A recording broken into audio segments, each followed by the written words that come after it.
I'm not sure how you came to know the Lord, but I was born into a Christian family and grew up with songs and services and loads of Christian people all around me right from the word go.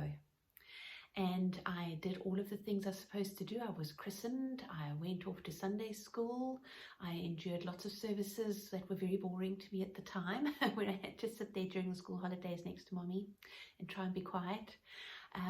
I slept in the other room while they were at various church meetings and loved going to sleep, listening to their voices and listening to the singing. I went off to confirmation classes, but always it felt like something was still missing. And when I was about 18, 19, we were having a prayer time with the band one day before practice.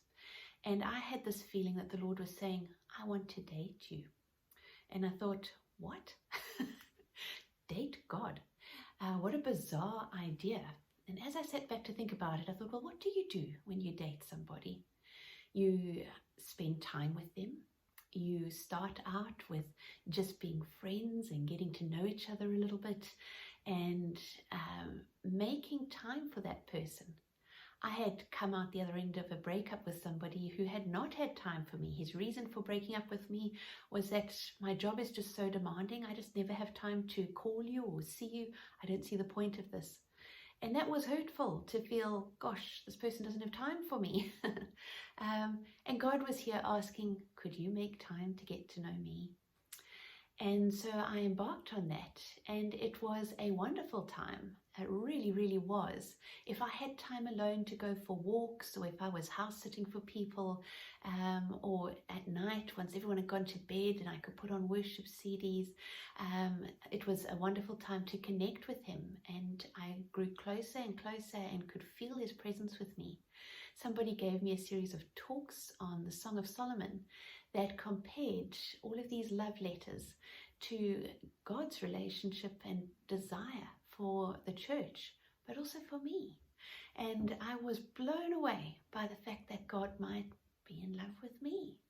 And I know that it came at a time in my life when I was shifting from being a child who looked at God as a father and then as a friend to now something far more intimate, a lifelong partner, that I would share things that I would never dream to share with my parents and some of my friends, but that I could always share with God because he knew.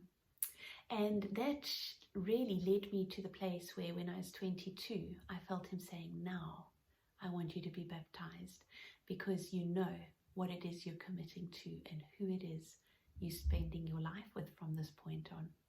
And that was the most wonderful experience. And as we go into this next set of songs, they are going to be talking about the traits in God that we adore, that we admire, that we love. They express a longing for his presence. Allow that to come to the fore.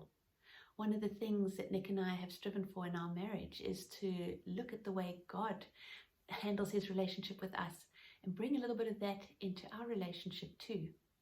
Praise and worship is a time where we reflect on all the good things about the other person, all the things we admire that draw us to that person. We're good at that in the early stages of a relationship. We're not always so good at that as it goes further on and we get used to each other. So from time to time, we make a point of saying, I love you because, and list all the things that we admire. And every few years, we also make a point when all of the dates line up to, reflect when we first met. We'll talk about, gosh, this was the day that you first sent me flowers. This was the day we went on our first date. And we make a point to go out on a date together as if we've never met and say, right, I'm going to ask you questions about who you are. Tell me about yourself. And the last time we did that, I sat back and I thought, this is not the guy I met or thought I met right at the beginning. But boy, am I attracted to him. Even more so than the last time.